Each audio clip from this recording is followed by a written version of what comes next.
Most conflicts don't begin with something shocking. They begin with something that seems reasonable. A warning, a response, another response. And slowly, tension builds. If every step feels justified, why do situations still escalate? In April 2026, a cargo vessel flying the Iranian flag, the Touska, was intercepted near the Strait of Hormuz. At first glance, the location looks ordinary, just a narrow strip of water between coastlines.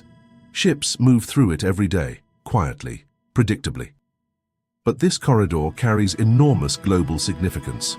A large percentage of the world's oil supply travels through this passage. Energy markets, supply chains, transport costs, and political relationships are all indirectly connected to what happens here. Because of that, even small disruptions attract attention quickly. Reports describe warning shots being fired, the ship's engine reportedly damaged. A standoff lasting approximately 6 hours unfolds at sea. 6 hours of observation, 6 hours of communication, 6 hours of calculation. Eventually, control of the vessel is taken. Iran describes the incident as a provocation. Commentators begin analyzing implications. Energy markets respond with immediate sensitivity, because when events affect systems that many countries depend on, local developments rarely remain local for long. But what makes situations like this especially interesting is not only the geopolitical dimension. It is how familiar the underlying pattern feels. Because escalation often begins quietly, without dramatic announcements, without obvious turning points, just one step followed by another. Escalation rarely feels dramatic in real time, because escalation rarely happens all at once. Instead, it unfolds gradually. Action followed by response. Response followed by interpretation. Interpretation followed by adjustment. Each step appears connected to something that already occurred, which makes each step feel reasonable, measured, even necessary. When observers look back later, the situation may appear to have intensified quickly. But from within the moment, the pace often feels controlled, almost procedural. Each decision framed as proportionate, each move explained as a reaction. Escalation rarely feels like escalation while it is happening. It feels like responding to new information, and responding tends to feel justified, which makes the process difficult to interrupt early, because no single step appears extreme on its own. Only when multiple steps are viewed together does the direction become visible. And by then, momentum may already be forming.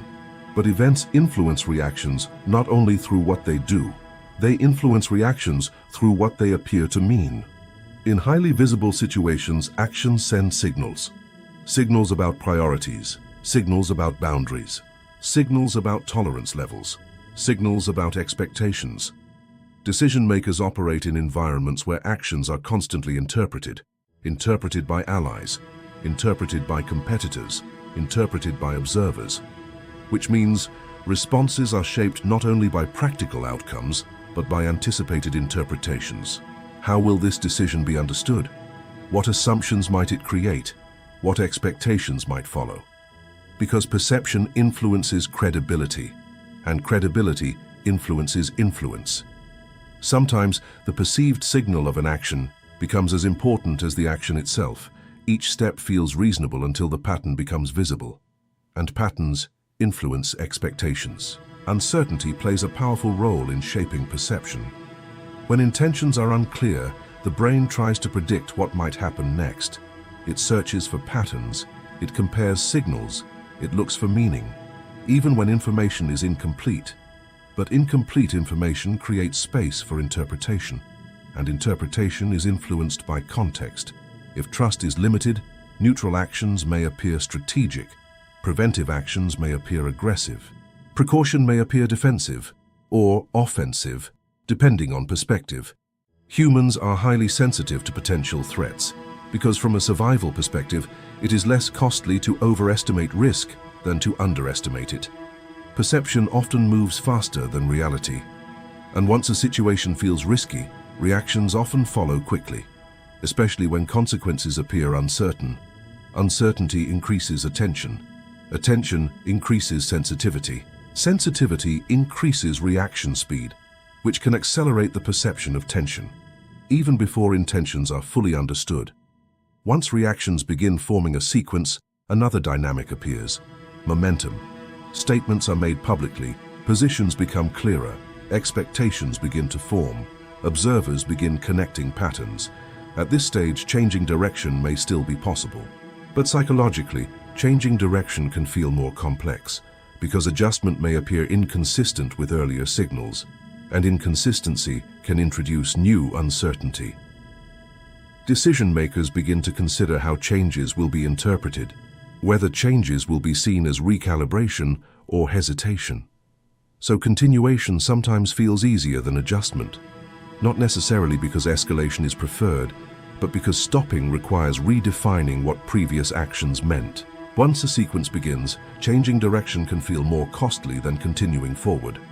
Momentum is subtle, but powerful, because sequences create expectations, and expectations shape perception.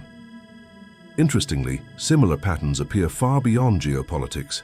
In everyday situations, sequences of reactions also form gradually. A small misunderstanding leads to a slightly defensive response. The defensive response invites clarification. Clarification may be interpreted emotionally. Tone becomes more noticeable. Assumptions begin forming. Each step feels connected to something that already happened, which makes each step feel justified. From within the situation, the progression often feels logical, even predictable, but when viewed later, the situation may appear to have escalated quickly. Because escalation often feels logical from the inside and obvious from the outside, humans react not only to events, but to interpretations of events. And interpretations can change quickly when context is uncertain, which is why sequences of reactions sometimes become more influential than the original issue itself. Understanding the psychology behind escalation does not tell us what will happen next, but it helps explain why tension can grow even when no side initially seeks extreme outcomes. Because humans rarely respond only to objective conditions. We respond to interpretation, we respond to perceived signals, we respond to expectations about how others might react. Many complex situations are shaped gradually, through sequences of perception, sequences of reaction, sequences of adjustment, each step influenced by how previous steps are understood. Not necessarily because escalation is planned, but because each decision feels connected to what came before. Conflicts are often not driven by one dramatic turning point, but by many small turning points that do not feel dramatic at the time, and often the direction only becomes clear after enough steps have already been taken. Which leaves a quiet question worth considering.